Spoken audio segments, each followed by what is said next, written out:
Good morning, everyone. Happy Monday. Thanks again for joining.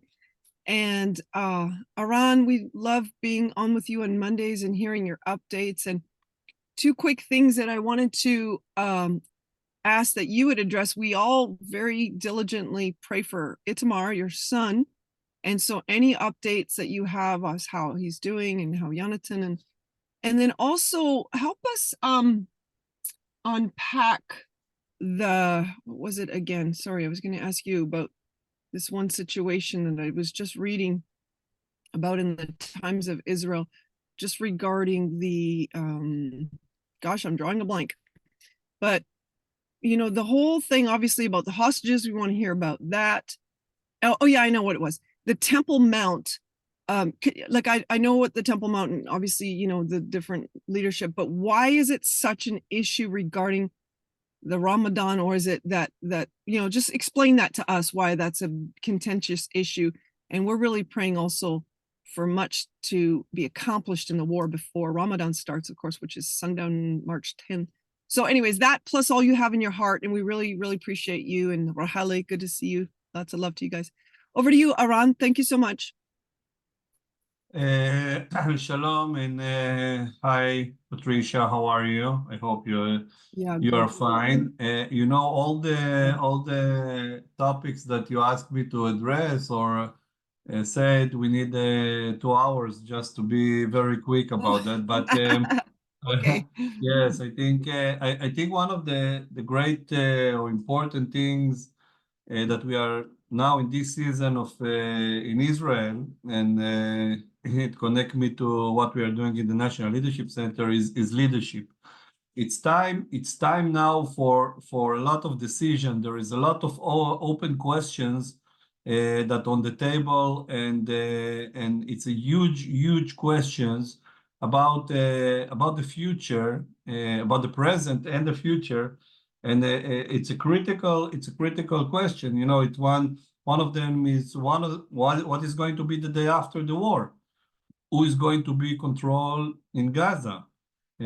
Question mark. If it's our problem. I was reading today that when the Allies was fighting against the Nazis in Germany, the first thing was to beat the Nazi and to beat Hitler. Nobody was thinking who is going to be the next government in Germany.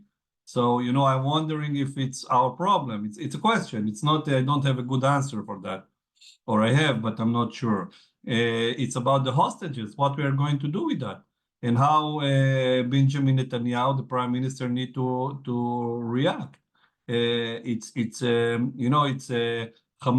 For example, Benjamin Netanyahu asked, and it's something very basic, to know who is the people that are alive, who is one of the first and the main things that the Israeli government to know is how many people are alive, what's their names, and what is the status. And Hamas refused to give that. And then they said, okay, without that we cannot go ahead. But it's a question: are you missing a window here for continue to negotiate, or you are waiting for the list of the names? It's a question. Humanitarian help in Gaza. There is people there that are starving. This is a fact. There is people that don't have food. But do we need to give them prizes?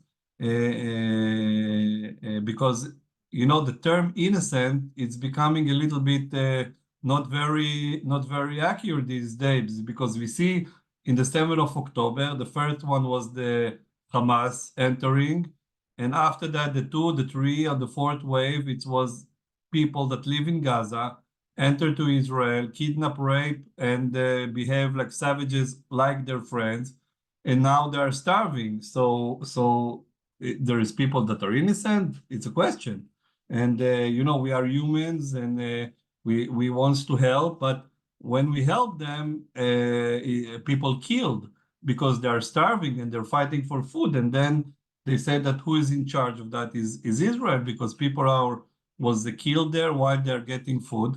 And then the American government put from the air food from them.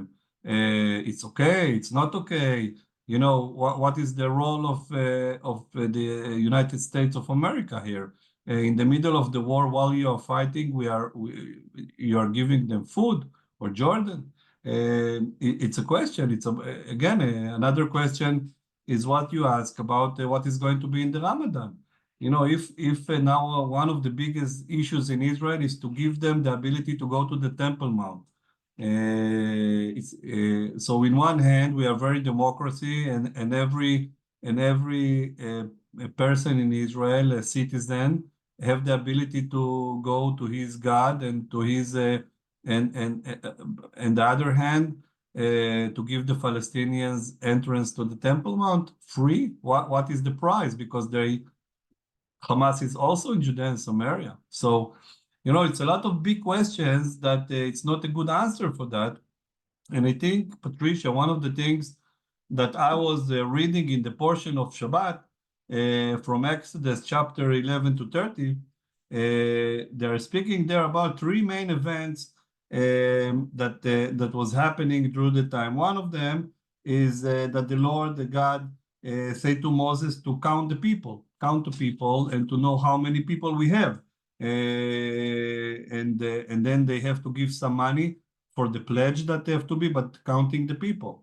The other thing is that Moses go to the mountain and get Luchot HaBrit, the 10 Commandments, and another thing. But I think the main thing that I was thinking about and want to focus about that is that in this portion we're reading about the people that asked from Aaron to build them another god, and Aaron was afraid for his he afraid of his life, and he built them that, and he didn't stop that.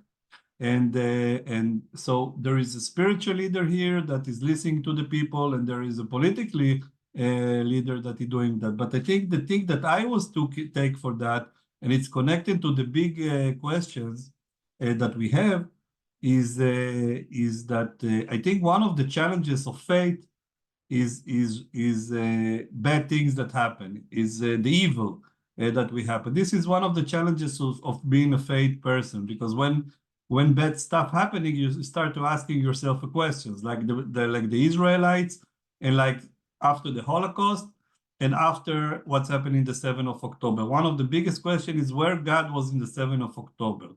One of the things that asking people how people are doing this terrifying thing, to kill, to murder, to rape, to kidnap children, and how people can do it. You are going to see, Patricia, in 1 hour, the UN is going to publish a report. Now we start getting that on the news, but the UN is going to publish after 150 days a report that is going to show very clear and obvious that in the 7th of October, it was sexual abusement and sexual attacks and a terrible thing that I don't want to say in this conversation. But the UN found that in the 7th of October, for sure, we know that for a long time, and we see the evidence. We know some of the people, by the way, that when Hamas was entering the name of their God, they attacked sexual men and women in this Shabbat. More than that, from the evidence that the UN have, and this is the UN that don't like Israel, okay? So, so they are doing something good here in a way to expose that, but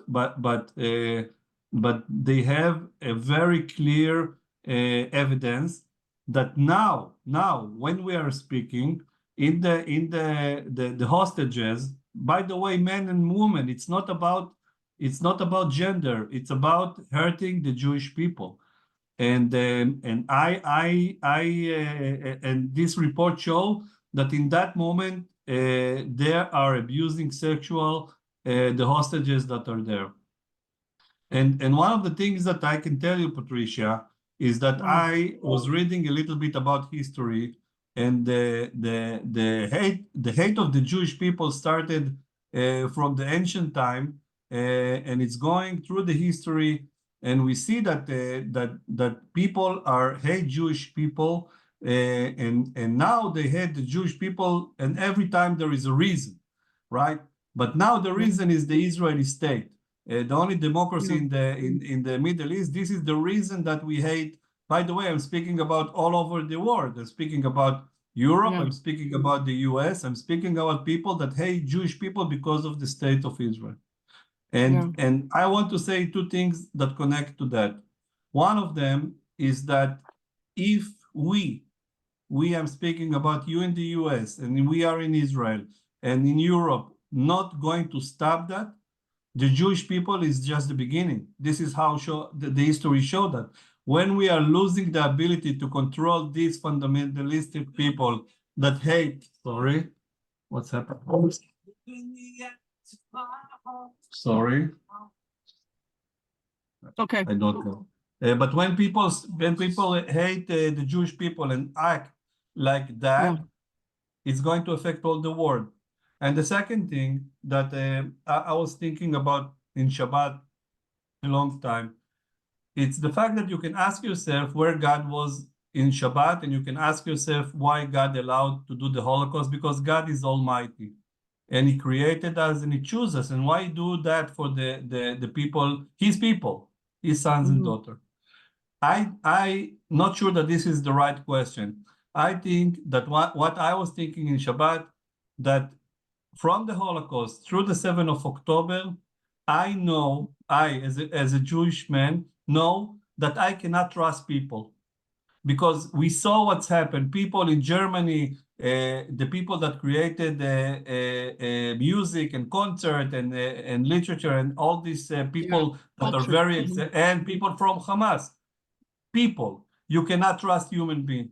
The only thing that you can trust is God.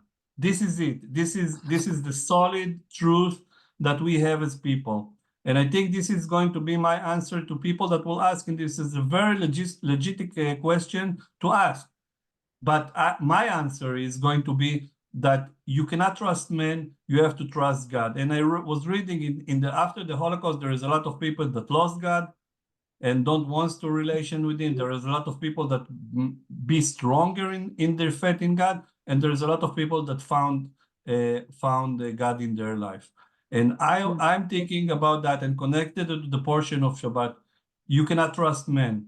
Man is not, people are changing. Hate is changing people, blind them, make them to do things that human beings just they can do. We can have to hold God, and we have to trust him, and we have to pray for him, and we have to beg mercy for him, because God gave us the ability to choose. God didn't do God didn't do the Holocaust, and God didn't do the 7th of October. People did it, because God gave us the ability to choose. And I think we have to remember that in this darkness time, that God have the ability to fix the world, God have the ability, but God give us the abilities to do it. God put Israel as a democracy. Guys, God give us the Bible in our hand as a manual to life, how to live a life of a Jewish people. And I think my message is going to be: don't trust men. Don't trust men, trust God. This is for me, it was very obvious in this Shabbat, and the report that we are going to see by the UN is going to show that all these things happen by people that did the meanest and the terrible thing. And I think our faith in the Lord not have to be challenged by an evil, because if evil doing by a man and not by God, God is our rock, and God is the solid thing in our life. And I hope that people will understand that, and although it's a very tough times to have that. More than that, in Israel, like an hour ago, it was again shooting missiles on the south. In 5 o'clock, it was a missile attack from south, from Gaza. Still this moment, which is terrible. Temple Mount is going to be one of the biggest challenges of this government through this time. This is a holy day for the Muslim, and I think that as we expected that all the world will respect our faith, we have to respect their faith. But the question is, and one of the biggest challenges that the government discuss about is not allowed to the Arab Israelis, like their citizens like me, to go to the Temple Mount in prayer. This is something that it's really hard. And if it's going to be a huge issues in Israel. And the Palestinian, which I'm asking myself question with all due respect, I'm not sure what is the prices that we have to give them for their behavior or for their silence or support, which is a question. But the Temple Mount in a week, the Ramadan is starting, and this is very terrible. We saw that on Thursday. If as many of you are knowing very well, the road to Ariel from Jerusalem, 15 minutes from Ariel, in the gas station of Eli, which is very close to Ariel. It was a terror attack on people in a gas station, and there was 2 people that was killed there and murdered by an Arab, but a Palestinian. By the way, he was in the Palestinian Authority as a policeman there. He have weapons, of course, in that. And he came and shoot their people, and he was shot by a Jewish guy that managed the restaurant there.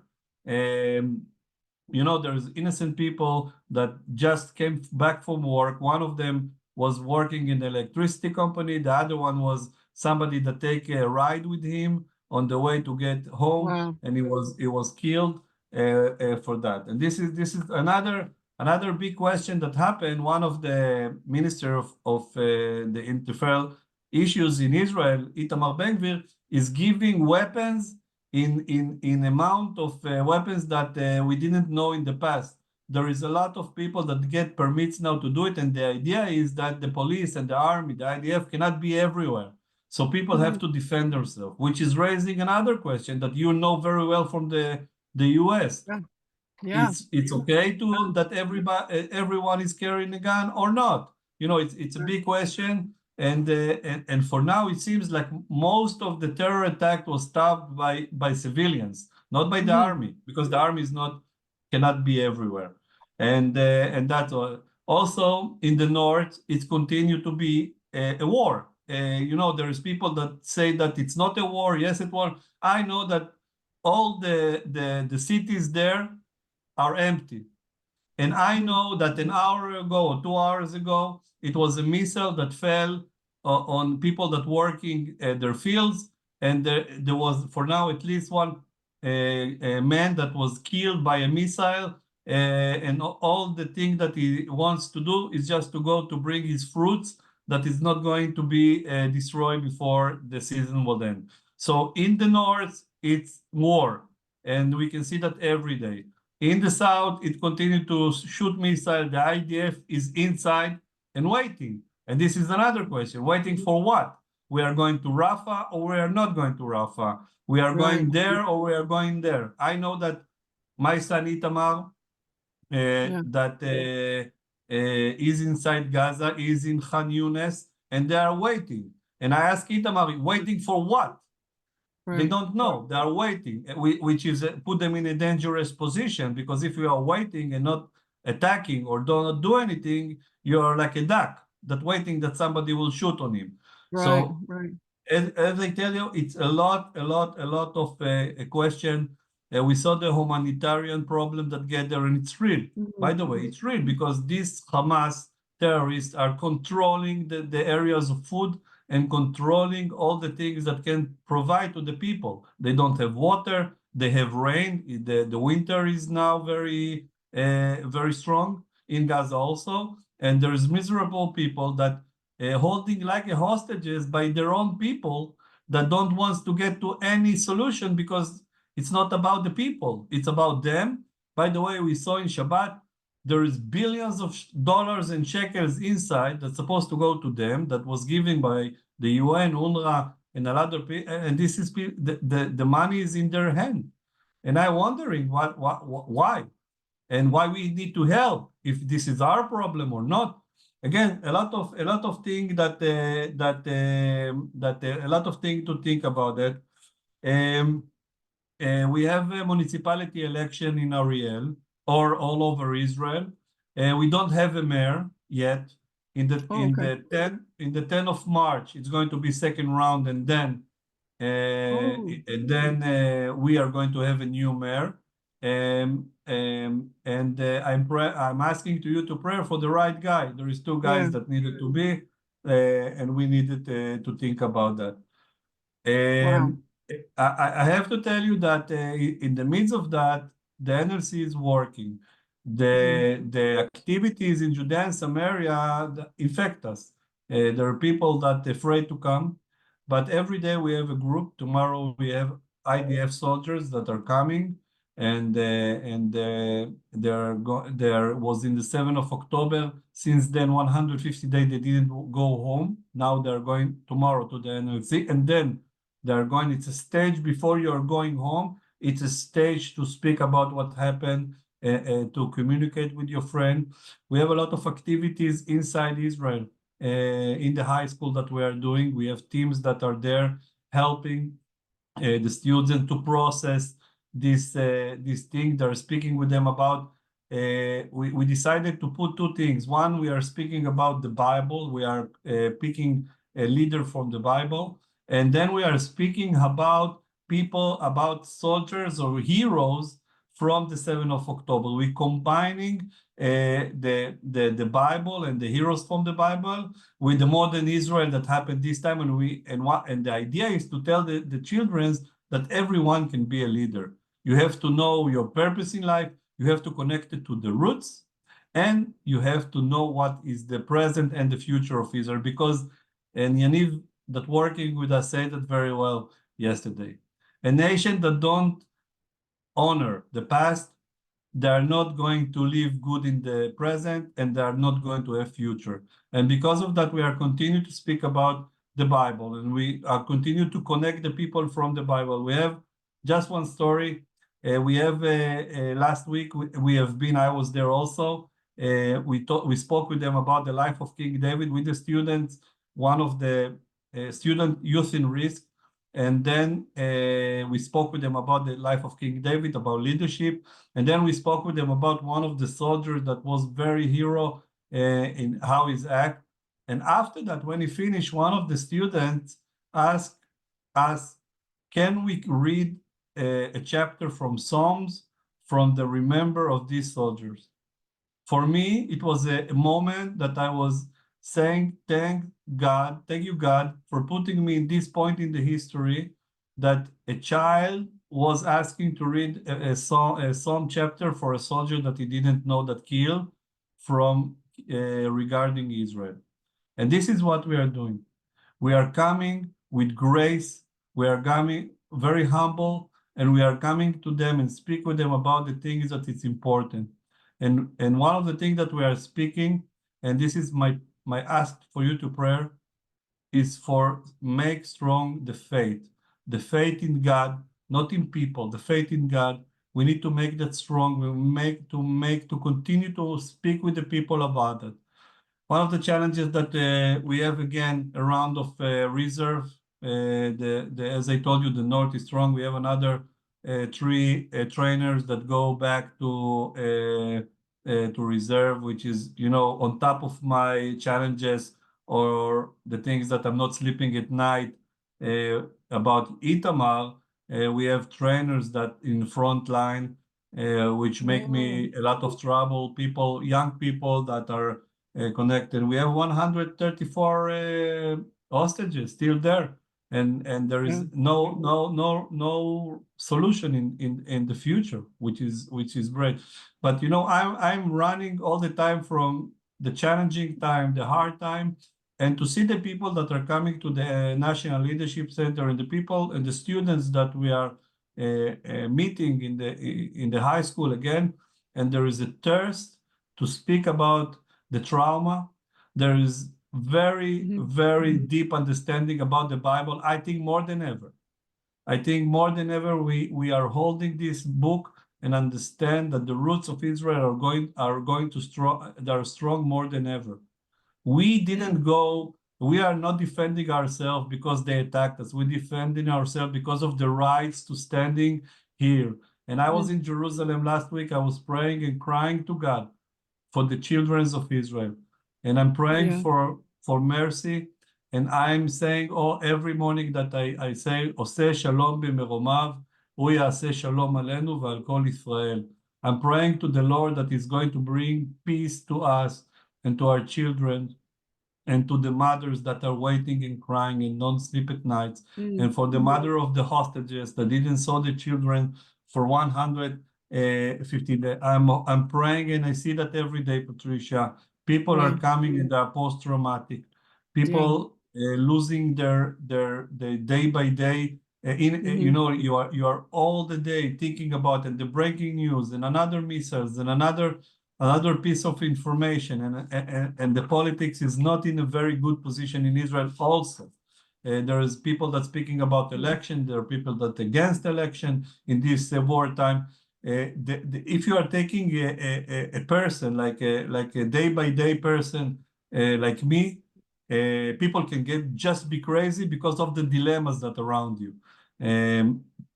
Because of that, I choose in God, I choose in the Bible, I choose to pray, I choose to encourage the people by these things. And I think that Patricia, all of us have to look in this terrible time and say, God, we need you more than ever. We are your sons and daughters. We love you, we adore you, we trust you.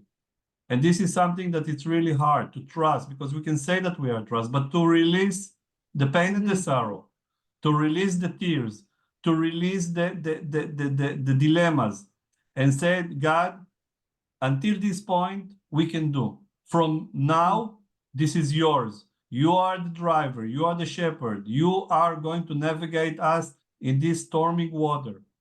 Amen. And this is what I'm trying to say. This is what I'm trying to do with my trainers.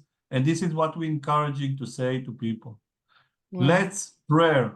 Let's make our faith stronger. And without, this is going to bring us peace and shalom. And through this, we are going to do the tikkun olam that we are so need, because we need to be good people and good sons and daughters. Because Abba, he is our shepherd. As he is the only one that can give answer to these huge dilemmas. And for that, I'm thanking all of you to standing with us in these days and praying in the personal level, in the national level. And I say to you, you are praying now, not just the Jewish people. You are praying for your future. You are praying for the future of the world, because the people that are speaking in the name of the devil are becoming a loud voice. And we, the people of God, needs to be stronger than ever. We need to be bold. We need to be strong. We don't have to break on all these things that happen.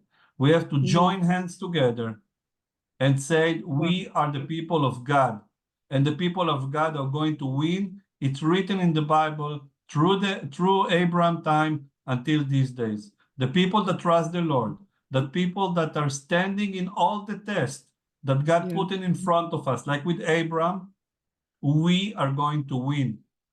And we are going to win, and we are going to be stronger and stronger in the future, because we are believing in the truth, and not in the false, and not in the evil, and it's not a fashion. God is solid and here forever, and we have to embrace that and communicate that with our children and with all the people that need. So thank you very much for that, Patricia. Wow.